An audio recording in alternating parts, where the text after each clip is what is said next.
சம்பூர்ணம் சுவாமி, காஞ்சியம்பதியில் புதிய பாடசாலை கட்டுமானத்தை பார்த்து வந்தீரா? ஆஹா, நேற்று மதியத்திலிருந்து மாலை வரை அங்குதான் இருந்து பார்வையிட்டேன் சுவாமி. நேற்று அடித்த வெயில் முழுவதும் என் தலையில்தான். ஆனால் அதையெல்லாம் நான் பொருட்படுத்தவில்லை. உன் சுயபுராணம் ஒரு புறம் இருக்கட்டும், பாடசாலை எந்த அளவிற்கு வந்திருக்கிறது அதை சொல்லும். எல்லாம் நன்றாகவே நடந்து கொண்டிருக்கிறது சுவாமி. கீழ்த்தள வேலைகள் அநேகமாக முடிந்துவிட்டது என்றே சொல்லலாம். அப்படியா? ஆம் சுவாமி, கருங்கல் தூண்களை செதுக்கும் பணி நடந்து கொண்டிருக்கிறது. பலே, பணிகள் அந்த அளவிற்கு துரிதமாக நடக்கிறதா? பலே, நடக்காமல் மாமன்னரே அளித்த இடமல்லவா? வேலையாட்களுக்கு அந்த பயம் இருக்கிறதே. உளராதீர், இடம்தான் மன்னர் கொடுத்தது.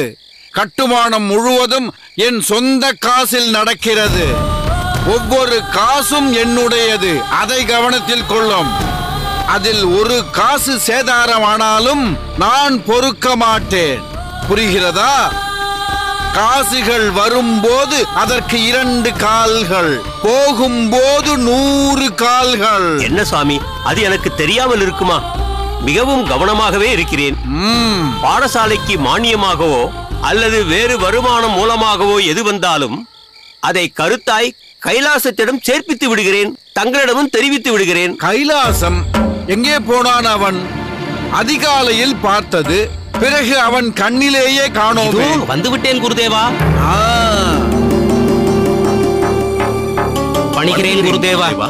எங்கே சுற்றிவிட்டு வருகிறாய்? தவிர சபேசனோடு வருகிறாய்? படிக்கும் மாணவனை கடுத்து விடாதே. அபச்சாரம், அபச்சாரம். தாங்கள் இருக்க நான் அப்படி நடந்து கொள்வேன். என்னடா உளறுகிறாய்? இப்படித்தான் குருதேவா, தங்களை பார்த்தவுடன் சகஜமாக உளர ஆரம்பித்து விடுகிறேன். தங்கள் சீடனாக இருந்து கொண்டு யாரையாவது கெடுக்க நினைப்பேனா என்று சொல்ல வந்தேன். மற்றபடி அடியேன் எங்கும் சுற்றவில்லை. தங்களின் இருப்பிடத்தை தான் சுற்றி சுற்றி வந்தோம் குருதேவா. வந்தோம் என்றால்? சபேசா, இவனோடு என்ன வேலை உனக்கு? குருதேவா, தங்கள் இருப்பிடத்தை தான் துப்புரவாக்கி கொண்டிருந்தேன். தங்கள் படுக்கை, இடுக்கை அனைத்தையும் சீராக்கிவிட்டு வந்தோம். ராமானுஜன் ஒருவனாக செய்த வேலைக்கு இன்று நீங்கள் இருவரும் கூட்டாக அதே பணியை செய்து வருகிறீர்களா? அருமை, மிகவும் அருமை. அப்படி இல்லை குருதேவா, இதற்கு முன்பும் கூட நானும் இவரும் சேர்ந்துதான் தங்கள் அறையை சுத்தம் செய்வோம். அப்பொழுதெல்லாம் தங்கள் இருப்பிடமாக இருந்தது. ஆனால் என்ன இழுக்கிறாய்? ஆனால் இப்போது ராமானுஜன் தங்கள் இருப்பிடத்தை பெயரளவில் தான் கவனித்துக் கொள்கிறான். அவ்வளவுதான். ஆனால் வேலையில் முழுமை இருப்பதாக தெரியவில்லை. பாருங்கள், நானும் இவரும் சேர்ந்து முழுவதுமாக சுத்தம் செய்துவிட்டு வந்தோம். எழுதிய ஓலைகள், எழுதப்பட வேண்டிய ஓலைகள் எல்லாம் ஒன்றாக கிடக்கின்றன. அவற்றையெல்லாம் ஒழுங்குபடுத்தி வைத்து விட்டேன். குருநாதா, இது உஷ்ண காலம் ஆயிற்றே, அதனால் தாங்கள் அமரும் இடமெல்லாம் விசிறி கிடைக்கும்படி ஏற்பாடு செய்து விட்டேன். அது அதனதன் இடத்தில் இல்லாமல் பரப்பப்பட்டு இருந்ததை ஒவ்வொன்றாக அதன் இருப்பிடத்தில் வைத்தேன். ராமானுஜன் அரைகுறையாய் செய்த வேலைகளை சரி செய்வதற்கே எங்களுக்கு இவ்வளவு நேரம் ஆகிவிட்டது. சபேசா, புரிகிறது. ராமானுஜன் மேல் காட்டும் கோபம் தெரிகிறது.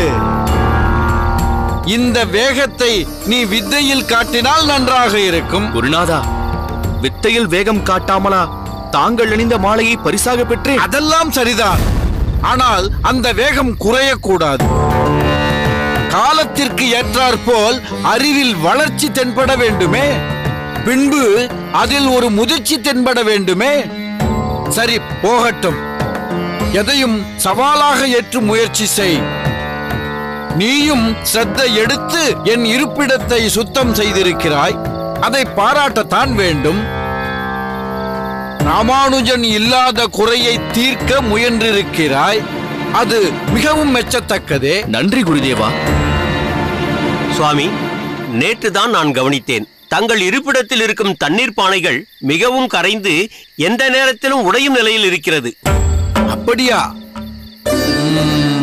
சபேசா, குருதேவா, நீ மற்றொரு காரியம் செய். புதிதாக 2-3 பானைகள் வாங்கி வா. பழையவற்றை அகற்றிவிடு. ஆகட்டும் குருதேவா. அப்புறம் பாடசாலை ஓலை கூரையின் மேல் நீர் தெளித்து விடு. அப்போது இருப்பிடம் சற்று குளிர்ச்சியாக இருக்கும். சக மாணவர்களை உஷ்ணம் தாக்காமல் இருக்கும். கைலாசத்தை துணைக்கு அழைத்துக்கொள். தங்கள் சித்தப்படியே குருதேவா. தாங்கள் இட்ட பணியை இன்னும் சற்று நேரத்திலேயே முடித்து விடுவோம் குருநாதா.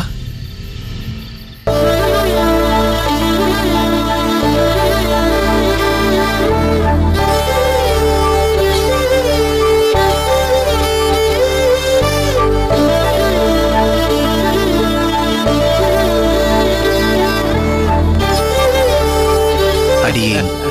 புகழ் அடைவாயாக. என்ன, காஞ்சியம்பதி செல்லவில்லையா? நேராக இங்கே வந்து விட்டது போல் தெரிகிறது. ஆம் சுவாமி, ஸ்ரீபெரும்புதூரில் இருந்துதான் வருகிறேன். பாடசாலைக்கு காலம் தாழ்த்தி வரவேண்டாமே என்று நேரே இங்கே வந்து விட்டேன்.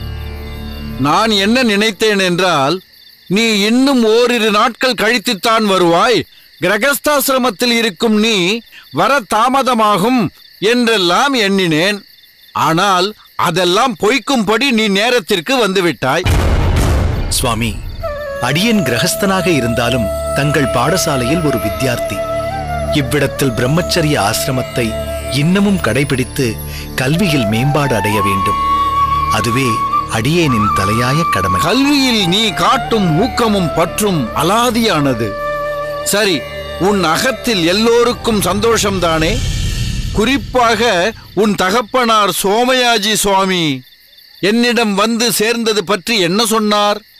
தங்களிடம் வந்து சேர்ந்தது மிகவும் பாக்கியம். அதில் அடியேனின் தந்தைக்கு மிகவும் சந்தோஷமும் திருப்தியும். அடியேன் தங்களிடம் கல்வி பயில்வதை மிகவும் ஸ்லாகித்து கூறிக்கொண்டிருக்கிறார். பின்னே இருக்காதா? எல்லோருக்கும் எளிதில் கிடைத்து விடுமா இந்த யாதவ பிரகாசனின் வாசஸ்தலம்? என்னிடம் சேர்ந்து கல்வி பயன் பெறுவதையே பலர் பாக்கியமாக கருதுகிறார்கள். அது அவர்களின் அபிலாஷை. அதை தடுக்க நான் முற்படுவதில்லை. இருந்துவிட்டு போகட்டும். குருதேவா, இடையூறுக்கு மன்னிக்க வேண்டும். நான் சென்று தாங்கள் இட்ட பணியை தொடரச் செய்கிறேன். சற்று பொறு சபேசா. நீ போய் வேறு ஏதாவது உன் காரியம் இருந்தால் அதை பார். சுவாமி, தாங்கள்தான் சற்று நேரம் முன்பு கொடுத்தேன், சில வேலைகளை கொடுத்தேன். ஆனால் அப்போது ராமானுஜன் இங்கு இருக்கவில்லை. இப்போதுதான் ராமானுஜன் வந்துவிட்டானே. இனி அவற்றை ராமானுஜன் பார்த்துக் கொள்வான். இருந்தாலும் இம்முறை நானே செய்து விடுகிறேனே. அவசியமில்லை. அப்பணியை ராமானுஜன் பார்த்துக் கொள்வான். இவன் இல்லாதது எனக்கு சற்று குறைவாகவே இருந்தது. இப்போது அது நீங்கிவிட்டது.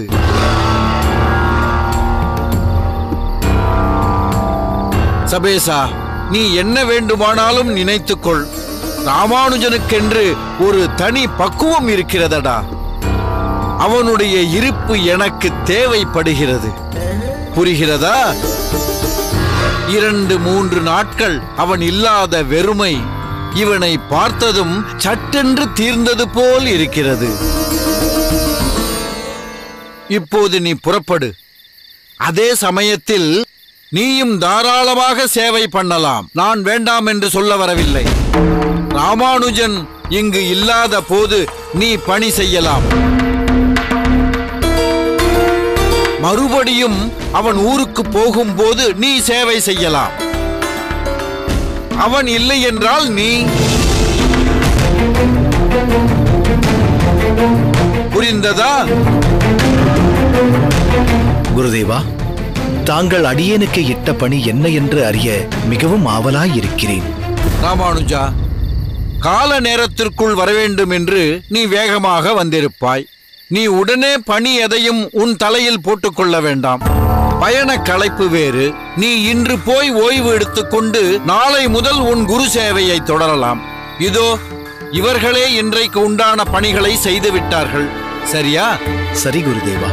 சரி சம்பூர்ணம், காஞ்சி பாடசாலை பற்றி உம்மிடம் மற்றொரு விஷயம் கேட்க வேண்டும். வாரும் என்னோடு.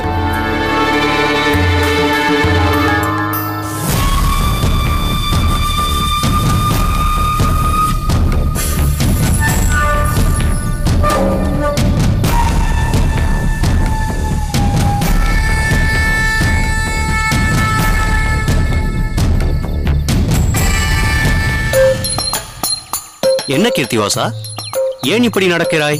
அதை ஏன் கேட்கிறாய் மார்த்தாண்டம்? இன்று காலை நடந்த சங்கதியை கேள். என் அப்பா தானமாக பெற்ற மாட்டை பால் கறக்க சென்றேனா, விட்டதே பார் ஒரு உதை. தொடையை பதம் பார்த்து விட்டது. பாடசாலையில் திட்டு வாங்கி கட்டிக்கொள்ளாமல் பாடங்களை முடிக்க வேண்டும் என்று எனக்கு கவலையாக இருக்கிறது. மாட்டிடம் உதை வாங்கியது கூட பாதகம் இல்லை என்று எண்ணிக்கொள். அது என்னவோ நீ சொல்வது சரிதான். படித்தது ஞாபகத்தில் இருக்க வேண்டும், மறதி ஏற்படாமல் இருக்க வேண்டும் என்று நித்தியப்படி அந்த ஈஸ்வரனை வேண்டிக் கொண்டுதான் இருக்கிறேன். சரியாக போயிற்று. உன் பிரார்த்தனை மிகவும் வித்தியாசமானதுதான். அன்றைய பாடங்களை கூடியவரை மனனம் செய்ய பாரடா. அதை உன்னால் செய்ய முடியவில்லையா? என்னடா இவ்வளவு சர்வசாதாரணமாக கேட்கிறாய்? நம் ஆசான் யாதவ பிரகாசரை சமாளிக்கும் அளவிற்கு படிக்க வேண்டுமே. இப்பொழுது சொன்னாயே, அதை கல்வெட்டில் தான் பொறிக்க வேண்டும். அவ்வளவு சத்தியமான வார்த்தை.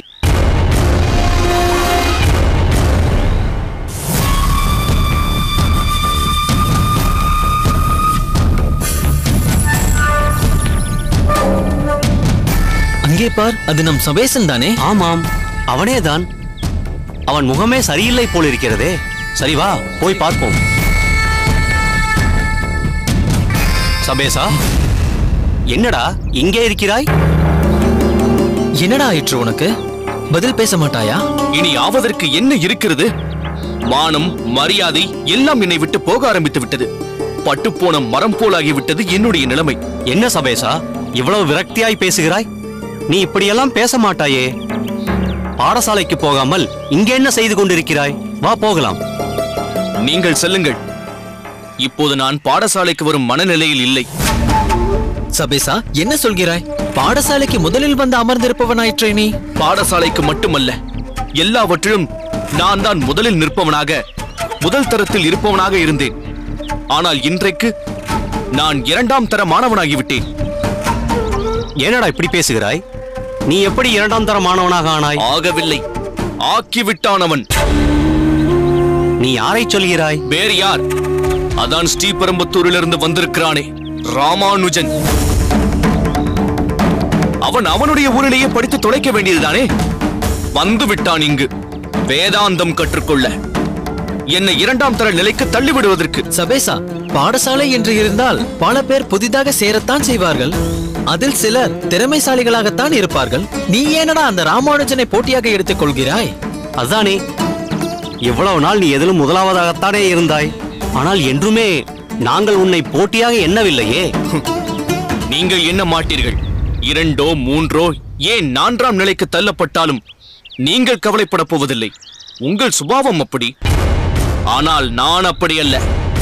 தோளில் வெற்றி பூமாலை, பள்ளத்தில் நான் பவனி வர, சுற்றிலும் வாழ்த்தொளி, 8 திக்கிலும் என்னை பற்றிய புகழாரம், இதுதான் என் கனவு. மொத்தத்தில் என் லட்சியம் என்ன தெரியுமா? நான் இன்னொரு யாதவ பிரகாச சுவாமிகளாக மாற வேண்டும். என்றும் மிடுக்குடனும் அதிகார தோரணையுடனும் இருக்க வேண்டும். என்னை கண்டதும் அனைவரும் அடங்கி ஒடுங்க வேண்டும். இப்படி ஒரு லட்சியத்தோடு இருந்த என் நினைப்பில் மண்ணை போட்டு விட்டான் அந்த ராமானுஜன். ஆனால் ஒன்றுதான் புரியவில்லை. பல விஷயங்களில் ஒத்துப்போகும் மனோபாவம் எனக்கும் நம் ஆசான் யாதவ பிரகாச சுவாமிக்கும் இருக்கும் போது, அந்த சுவடே தெரியாத ராமானுஜனை நம் ஆசானுக்கு எப்படி பிடித்து போயிற்று என்றுதான் எனக்கு புரியாத புதிராக இருக்கிறது. உன் நிலைமை எங்களுக்கு புரிகிறது சபேசா. ஆனால் அதற்காக நீ இப்படி பாடசாலைக்கு வரமாட்டேன் என்று பிடிவாதமாக இருந்தால் உன் கனவு இன்னும் அதோ கதிதான். என்னடா உளறுகிறாய்? நான் ஒன்றும் உளரவில்லை. நீ இப்படி வருத்தப்பட்டு பாடசாலைக்கு வராமல் இருந்தால் எந்த ஒரு பிரயோஜனமும் இல்லை. நடந்ததை மற, பாடசாலைக்கு வா. எந்த பாண்டியத்தினால் ராமானுஜன் உன்னை தாழ்த்தினானோ அதே போல் நீ உன் திறமையால் இன்னும் மேம்பட்ட பாண்டியத்தால் அவனை வீழ்த்தப்பார். வாயாலோ கோபத்தாலோ உன் வேகத்தை காட்டாமல் அறிவால் திறமையால் உன் வேகத்தை காட்டு. சரியாக சொன்னாய் மார்த்தான். சபேசா, இவன் சொன்ன மாதிரி நடந்து கொள்வதுதான் உன் லட்சியத்திற்கே உகந்தது. அதற்கு தொடர்ந்து நீ பாடசாலைக்கு வருவது மிக மிக முக்கியமானது. அதை விட்டுவிட்டு இங்கே இருந்து கொண்டு புலம்பிக் கொண்டிருந்தால் இப்போதைக்கு 2ஆம் நிலை என்று நீயே சுய சான்றுகள் எடுத்துக் கொண்டிருக்கிறாயே, அந்த நிலையும் போய் 4ஆம் நிலைக்கு தள்ளப்படுவாய். ஆமாம் சபேசா, எங்களோடு பாடசாலைக்கு வா. ராமானுஜனை எப்படி வீழ்த்தலாம் என்று அங்கு வந்து யோசி. மார்த்தாண்டம், சபேசன் நினைப்பது போல் ராமானுஜன் இவனை போட்டியாக நினைக்கவில்லை. எனக்கென்னவோ ராமானுஜன் மிகவும் நல்லவன் என்றுதான் தோன்றுகிறது. என்ன கீர்த்தி, நீயும் ராமானுஜன் பக்கம் சாய்ந்து விட்டாயா? மிகவும் கரிசனப்படுகிறாய். சேச்சே, அப்படியெல்லாம் ஒன்றுமில்லை. நானும் சரி, மார்த்தாண்டனும் சரி, இருவருமே உன் நண்பர்கள்தான். நம் நட்பு மிகவும் ஆழமானது. உன்னை நான் எல்லளவும் உதாசீனப்படுத்தவில்லை. என்றும் நீதான் எங்களுக்கு பிரியமானவன். அதனால் நன்கு யோசித்து ஒரு நல்ல முடிவை எடு. நீங்கள் சொன்னபடி அந்த ராமானுஜனுக்கு அருகே இருந்து அவனுக்கு பதிலடி கொடுப்பது எப்படி என்று பார்க்கிறேன். நீங்கள் கொடுத்ததும் ஒரு நல்ல ஆலோசனைதான். பிறகென்ன, வா பாடசாலைக்கு போகலாம். இல்லை, முன்பு எடுத்த முடிவுப்படி இன்று நான் பாடசாலைக்கு வருவதாக இல்லை. நீங்கள் சொன்ன விஷயங்களை இன்னும் சற்று ஆழமாக சிந்தித்து நான் ஒரு தீர்மானத்திற்கு வர வேண்டும். ஆசானிடம் எனக்கு உடல்நலம் சரியில்லை, நாளை வருவேன் என்று கூறிவிடுங்கள். சரி, நீங்கள் புறப்படுங்கள். கீர்த்திவாசா, வா நாம் செல்வோம்.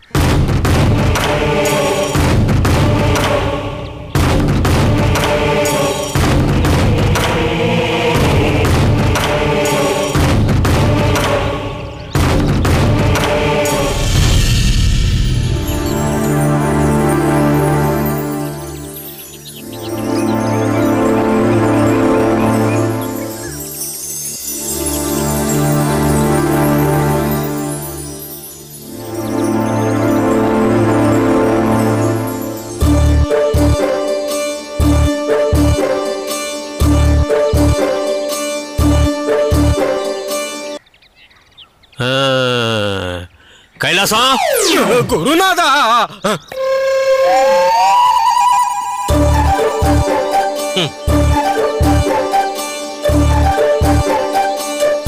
அடச்சை, நீர்தானா? ஏன், நீ யார் என்று நினைத்தாய்? குருநாதர் குரல் போலவே இருந்தது. மதியம் நன்றாக போஜனத்தை முடித்துக்கொண்டு நன்றாக குரட்டை விட்டு தூங்கிக் கொண்டிருந்தவர் திடீரென்று வந்து விட்டாரோ என்று பயந்து விட்டேன். ஆனந்தமாய் ஓய்வெடுக்கிறாய் போல் இருக்கிறதே. ஒரு கையில் குருநாதருக்கு விசிற வேண்டிய விசிறி, அதை கொண்டு உனக்கு விசிறிக் கொண்டிருக்கிறாயோ? அதில் கால் மேல் கால் வேறு. ஆமாம், நானும் எத்தனை நாள் தான் குருநாதருக்கு விசிறி கொண்டு வாயை பொத்திக் கொண்டே இருப்பது? கம்பீரமாக நானும் இருக்க வேண்டாமா? குருநாதர் அறையில் தானே இருக்கிறார். அதுதான் சொன்னேனே, அறையில் நன்றாக தூங்கிக் கொண்டிருக்கிறார். இடையிடையே குரட்டை வேறு. ஆகவேதான் நான் இங்கு வந்து விசிராந்தையாக அமர்ந்து கொண்டு உறக்கத்தை எதிர்பார்த்து கொண்டிருக்கிறேன். உறக்கம் வரவில்லை, நீர்தான் வந்தீர். ஆமாம், இது என்ன கையில்? சிற்றரசரிடமிருந்து எப்போதும் வரக்கூடிய மாதாந்திர நன்கொடை தொகைதான். அமைச்சர் கொண்டு வந்து கொடுத்து விட்டு போனார். வாங்கிக் கொள் இதை. எந்த ராஜா எந்த பட்டினம் போனாலும் இந்த காசு பொதி வருவது தவறுவதில்லை. பாடசாலைக்கு மாணவர்கள் வருகிறார்களோ இல்லையோ, இது தவறாமல் வந்து விடுகிறது. அதற்கு நீ ஏனப்பா அழுத்துக் கொள்கிறாய்? மடத்துக்கென்று அத்தியாவசிய செலவுகள் இருக்கிறதல்லவா? இல்லாமல் அதுதான் கனக்கச்சிதமாக அனைத்தையும் செய்து கொண்டிருக்கிறேனே. ஆமாம், இதில் எவ்வளவு பொற்காசுகள் என்று அமைச்சர் சொன்னார்? 110 பொற்காசுகள். கைலாசம், மடத்துக்கு தேவையானவற்றை இதை வைத்துக் கொண்டு சரிவர செய்து விடுகிறாய் அல்லவா? என்னையா உமக்கு அதில் சந்தேகம்?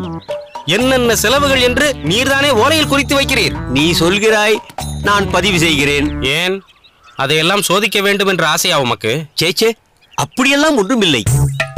ஒருவேளை குருநாதர் சொன்னால் செவி சாய்க்க வேண்டியிருக்கும். அது சரி, குருநாதர் சொன்னால் செய்வீரோ? ஆமாம், வாங்கிய கடனுக்கு 2 மாதமாக வட்டி வரவில்லையே. எங்கே, எப்போது தருவீர்? கைலாசம், வருகின்ற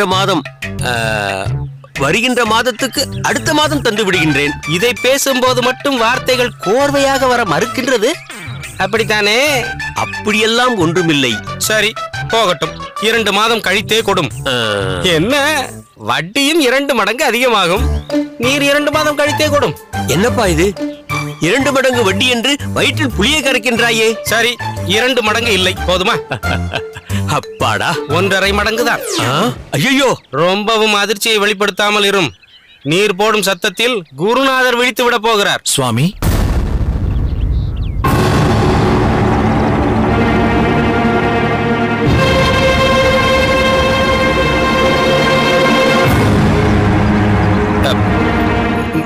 நீ எப்போது இங்கு வந்தாய்?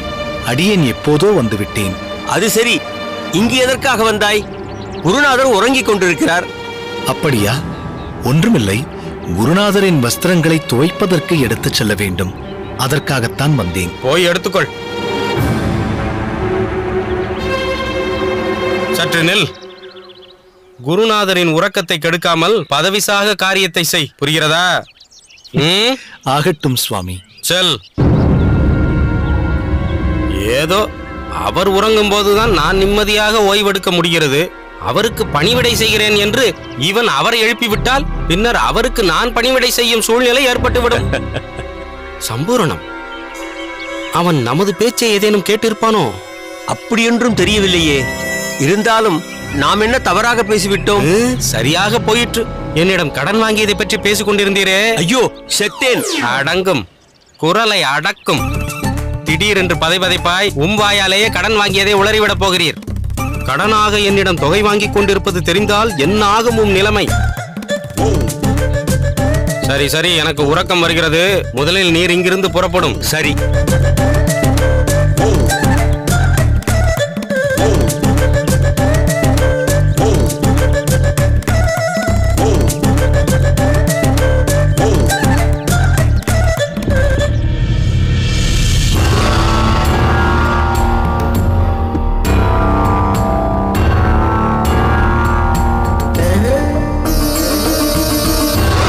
ராமானுஜா, ஈசாவாஸ்யோ உபனிஷத் ஆத்மாவை பற்றி சொல்வது என்ன தெரியுமா?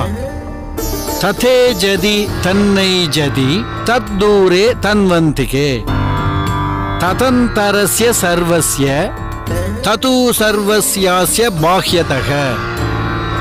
அதாவது ஆத்மா அசையக்கூடியது எனினும் அசைவதில்லை.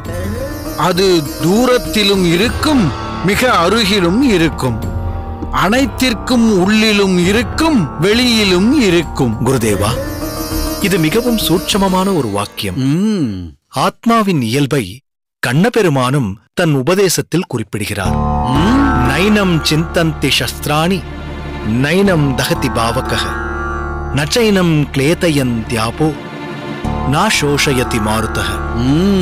ஆத்மா எந்த ஆயுதத்தாலும் துண்டிக்கப்பட முடியாததும், நெருப்பால் எரிக்கப்பட முடியாததும், நீரால் நனைக்கப்பட முடியாததும், காற்றால் உலர்த்தப்பட முடியாததும் ஆகும். சரியாக சொன்னாய். நீ சொன்ன குறிப்பையும் குறித்து வைத்துக்கொள்.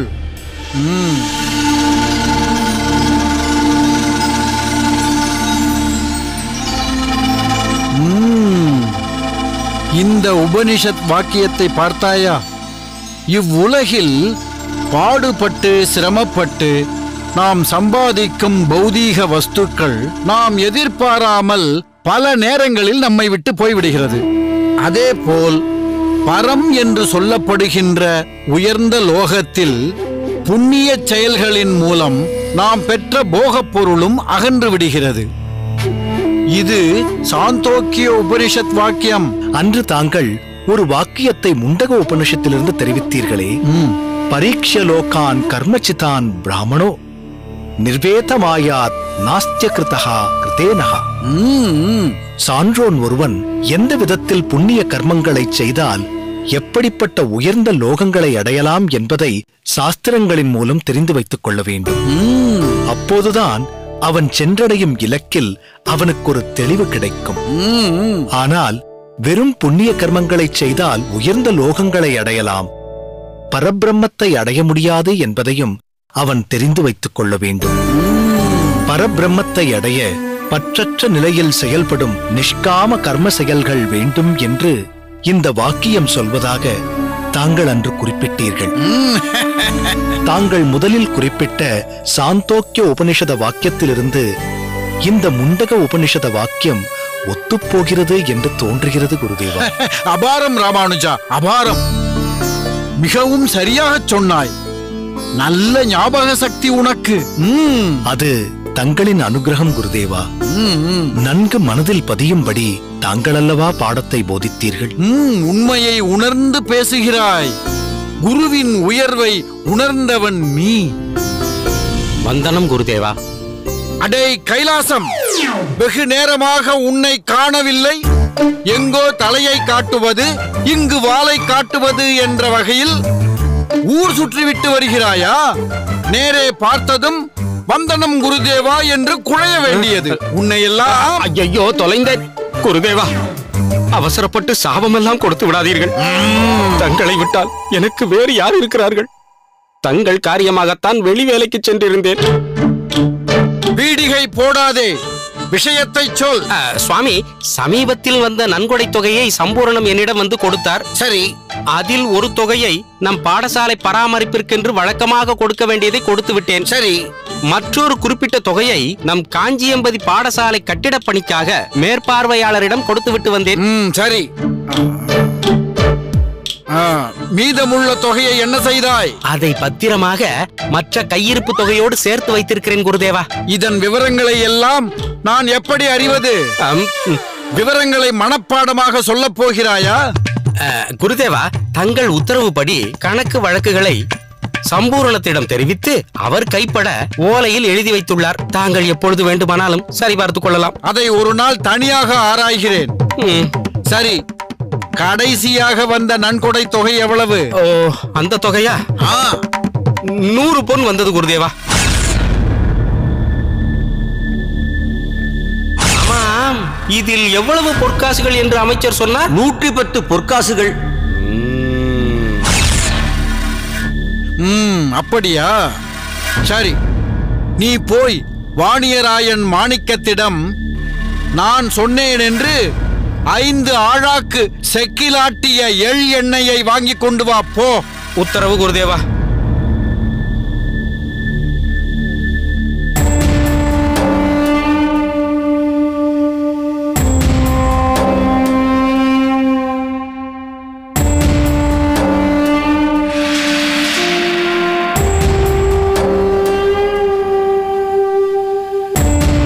ராமானுஜா, அவன்தான் போய்விட்டானே, இன்னும் ஏன் அவன் போன திசையையே பார்த்து கொண்டிருக்கிறாய்? இல்லை சுவாமி, அவர் சரியான வழியில்தான் போகிறாரா என்று யோசிக்கிறேன் சுவாமி. ராமானுஜா, நீ என்ன சொல்ல வருகிறாய்? ராமானுஜா, உன்னைத்தான் கேட்கிறேன். ஏதோ சொல்ல எத்தனித்தது போல் தோன்றியது.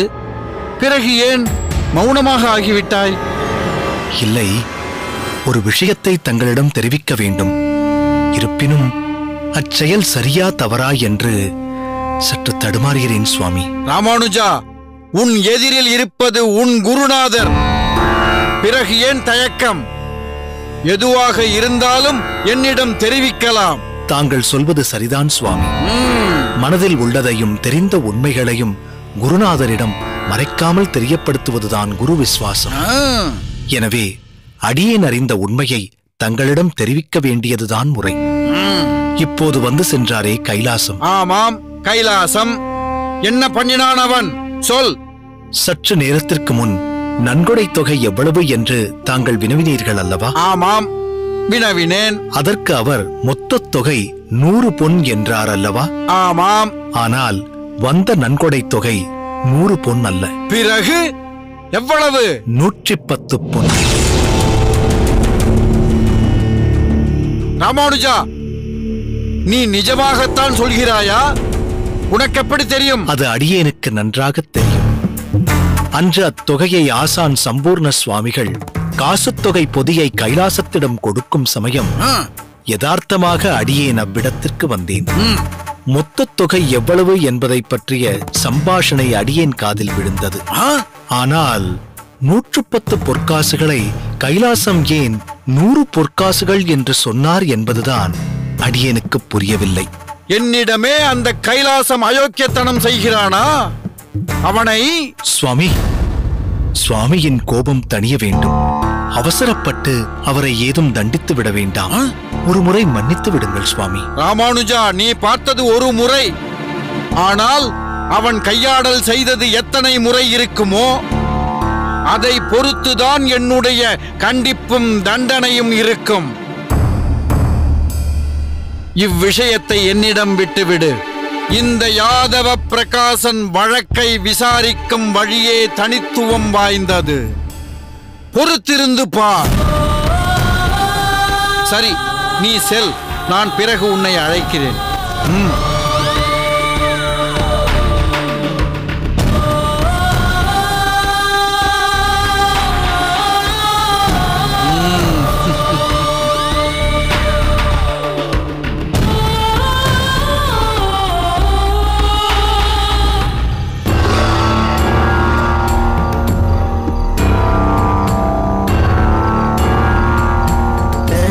வணங்குகிறோம் குருதேவா. உட்காருங்கள், உட்காருங்கள்.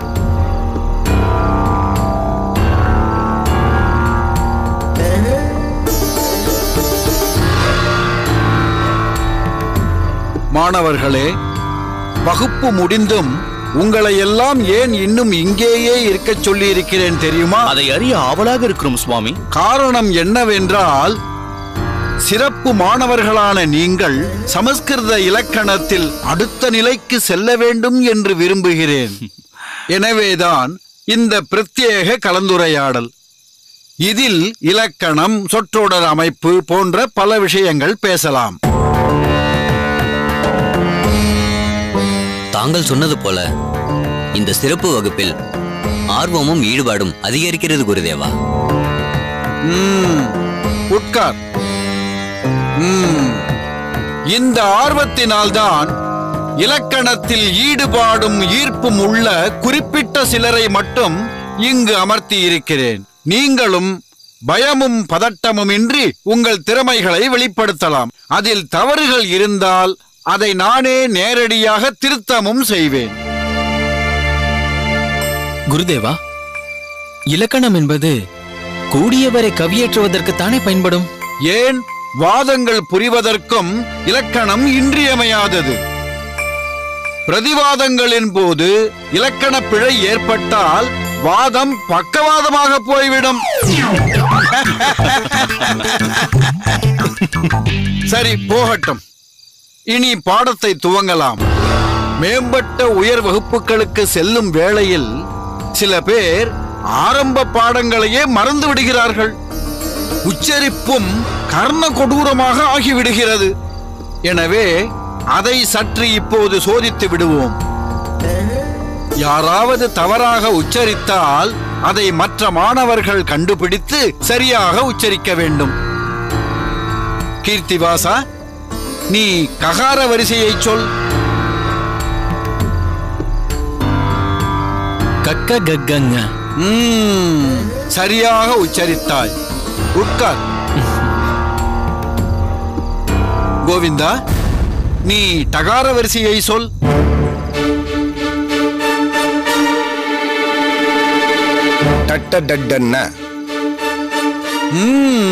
நல்லது. சரி சபேசா, நான் செய்து கொண்டிருக்கிறேன் என்பதை சமஸ்கிருதத்தில் எப்படி சொல்வாய்? சொல். கரோமி. நாங்கள் செய்து கொண்டிருக்கிறோம் என்பதை எப்படி சொல்வாய்? குர்மஹா. நீ செய்தாய், இதை சொல். அகரோஹோ. நீங்கள் எல்லோரும் செய்தீர்கள், இதை எப்படி சொல்வாய்? அகுர்ம.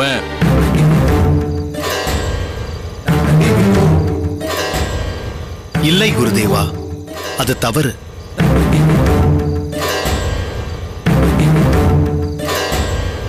அகுரும அல்ல, அகுருத. இதுதான் சரி.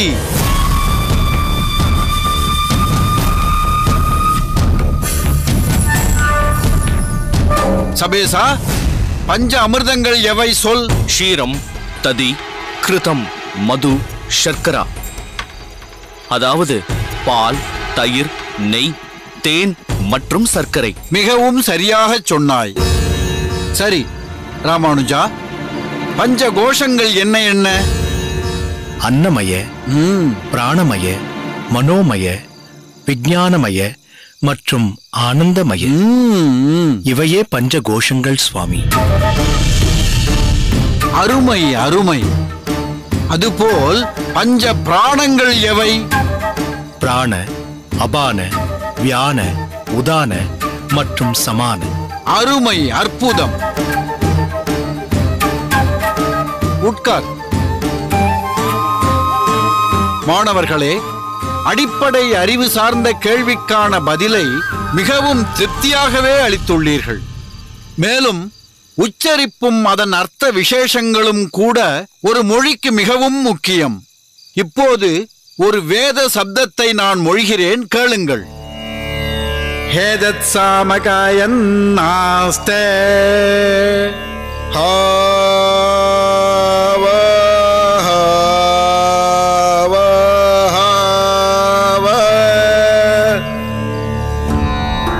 இப்படி ஒரு பிரயோகம் உண்டு. இதில் நீட்டி முழக்கி சொல்லப்படும் காலப்பிரமாணம் முக்கியம். இந்த வார்த்தைகளுக்கும் விசேஷ அர்த்தங்கள் உண்டு. இது போன்ற வார்த்தைகளை விசேஷமாக கையாண்ட வாக்கியங்கள் உங்களில் யாருக்காவது தெரியுமா?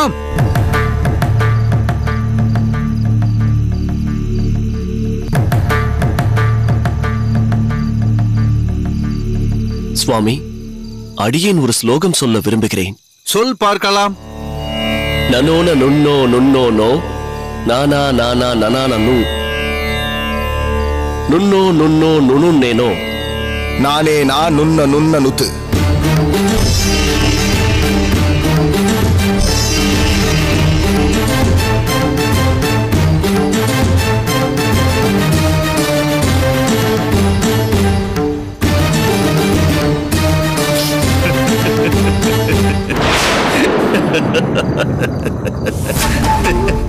சபேசா, ஏனடா சிரிக்கிறாய்? மன்னிக்க வேண்டும் குருதேவா, தாங்கள் ஸ்லோகத்தை உச்சரிக்க சொன்னால் கோவிந்தன் பாட்டு பாடுகிறார். அர்த்தமற்ற பிதற்றலாக அல்லவா இருக்கிறது? ஏன் அப்படி சொல்கிறாய்? தங்கள் முகக்குறிப்பிலேயே தெரிந்ததே. தாங்களும் ஒன்றும் புரியாமல் தானே அவனையே உற்று பார்த்தீர்கள். முட்டாள்! உட்கார். நான் கோவிந்தனை பார்த்தது அர்த்தம் புரியாமல் அல்ல, ஆச்சரியத்தால். கோவிந்தன் சொல்லியது சிறந்த அடுக்கு பதம், ஒன்றே போன்று எடுத்துக்கொண்டு உருவாக்கப்பட்ட வாக்கியம். இது ஒரு காவியத்திலிருந்து எடுக்கப்பட்ட சித்திர வாக்கியம். அந்த காவியத்தின் பெயர் கிராதார்ஜுனியம். சரிதானே கோவிந்தா? ஆம் குருதேவா, அதிலிருந்து எடுக்கப்பட்ட ஸ்லோகம்தான் இது. கோவிந்தன் கூறிய அந்த வாக்கியத்திற்கு விசேஷ அர்த்தமும் இருக்கிறது. கோவிந்தா, இவ்வாக்கியத்தின் பதத்தை சரியாக பிரித்துரைப்பாயா? உரைப்பேன் குருநாதா. எங்கே? எல்லோரும் கேட்கும்படி சொல். நா நா ஓன நுண்ணகா நுண்ணோனகா நா அனா நானானனாக நனு நுண்ணகா அனுன்னகா நனுன்னேனகா நா அனேநாகா நுண்ண நுண்ண நுத்து. அழகாக பதத்தை பிரித்தாய் கோவிந்தா. அபாரம் கோவிந்தா, அபாரம். கடினமான இந்த ஸ்லோகத்தையும் கண்டு வியக்காதவர்களே இல்லை எனலாம். அதை மிகவும் அழகாக கையாளும் விதத்தை எப்படி அறிந்தாய் கோவிந்தா? சுவாமி, அனைத்தும் ராமானுஜர் அண்ணாவின் கிருபையே ஆகும்.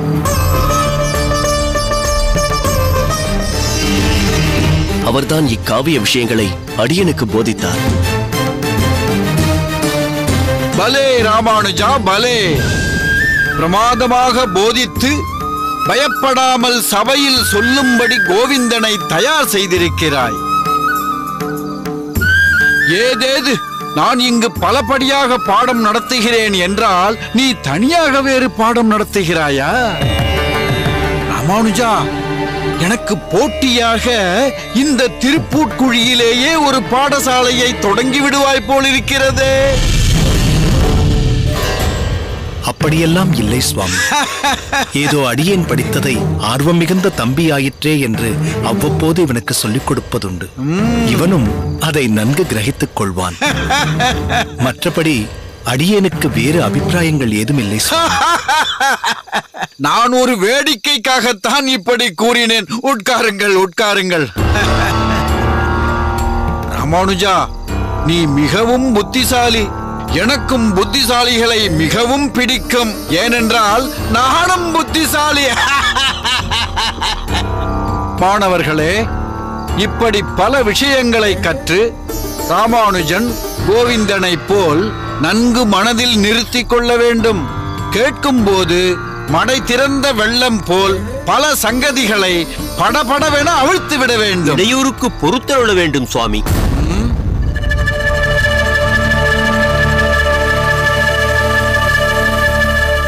வணங்குகிறேன் சுவாமி. என்ன சமாச்சாரம் சம்பூர்ணம்? நன்கொடையாக பொற்காசுகள் வந்துள்ளன. அதை தங்களிடம் தெரிவித்துவிட்டு கைலாசத்திடம் கொடுக்கலாம் என்று வந்தேன். நில்! அந்த பொற்காசு பொதியை என்னிடம் கொடும்.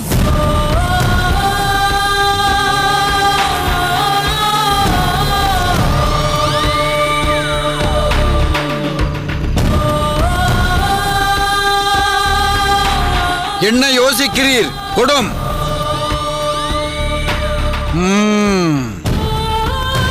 இனி நன்கொடையோ வேறு வகையிலோ தொகைகள் வந்தால் என்னிடமே சேர்ப்பித்து விடும். கைலாசத்திடம் வேண்டாம்.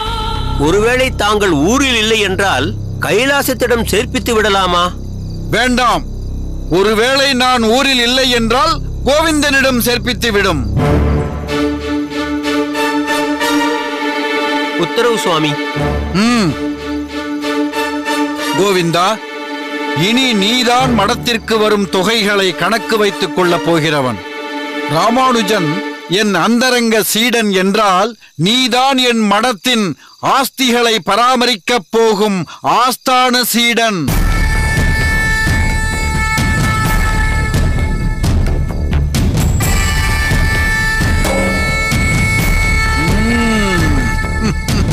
சுவாமி, அடியேன் தான் இவ்வளவு நாள் தேவைக்கேற்ப செலவு செய்து முறையாக விவரங்களை சம்பூரணத்திடம் தெரிவித்து அவரும் அதை தணிக்கை செய்து விடுகிறாரே. தெரியும், அவர் தணிக்கை செய்வதும் தெரியும்.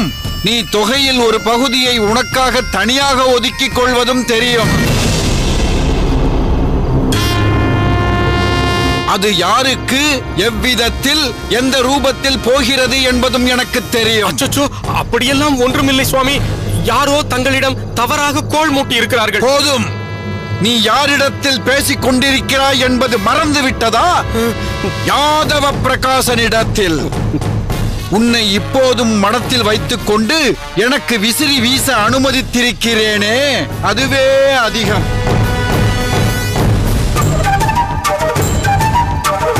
இனி என்னிடம் வேறு எதையும் எதிர்பார்க்காதே. மாணவர்களே, இப்போது நீங்கள் கலைந்து செல்லலாம். மீண்டும் நாளை வகுப்பில் சந்திக்கலாம்.